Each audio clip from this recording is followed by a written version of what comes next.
12:30 वाजता अशोक चव्हाण भाजपमध्ये प्रवेश करणार आहेत आणि त्या पार्श्वभूमीवर अनेक काँग्रेस आमदार आणि नेत्यांनी अशोक चव्हाण यांना संपर्क साधलाय, त्यांच्याशी संपर्क साधलाय। घेतलेल्या भूमिकेला समर्थन असल्याचे फोन अशोक चव्हाण यांना आलेले आहेत। पक्षांतरबंदी कायद्यामुळे पक्षाची साथ सोडणं अशक्य असल्याचं आमदारांचं मत आहे, पण तुम्ही जी भूमिका घेताय त्याला आपलं समर्थन असल्याचं फोन करून अनेक आमदारांनी आणि नेत्यांनी अशोक चव्हाण यांना सांगितलेलं आहे। काँग्रेसच्या अनेक आमदारांमध्ये काहीशी नाराजी आहे, काहीशी अस्वस्थता आहे आणि त्याचे पडसाद आता उमटायला सुरुवात झाली आहे। राजू सोनावणे आपले प्रतिनिधी सध्या आपल्या सोबत आहेत। राजू, अनेक काँग्रेसचे आमदार कॅमेरा समोर असं म्हणतात की आम्ही कायम काँग्रेस सोबत आहोत, पण असेही काही चेहरे आहेत जे अशोक चव्हाण यांना फोन करून त्यांच्या भूमिकेचं समर्थन करतायत। दोन तट पडलेत काँग्रेसमध्ये।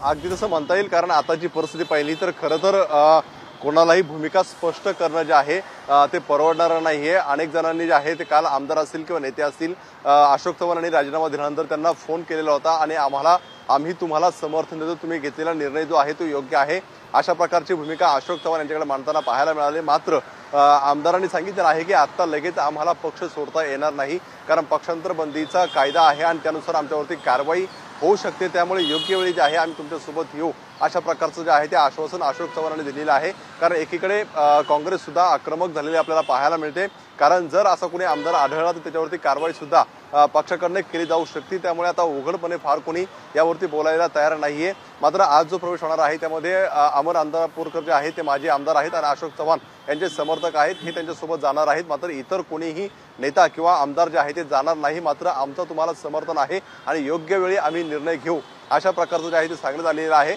मात्र दुसरी गोष्ट अशी आहे की आगामी राज्यसभेच्या निवडणुका आहेत, राज्यसभेच्या आधी भाजपचा जो आहे तो एक मेगा प्लॅन पाहायला मिळतोय, कारण 6 जागांपैकी 6 जागा ज्या आहेत त्या महायुतीला निवडून आणण्यासाठी त्यांचा प्रयत्न सुरू आहे।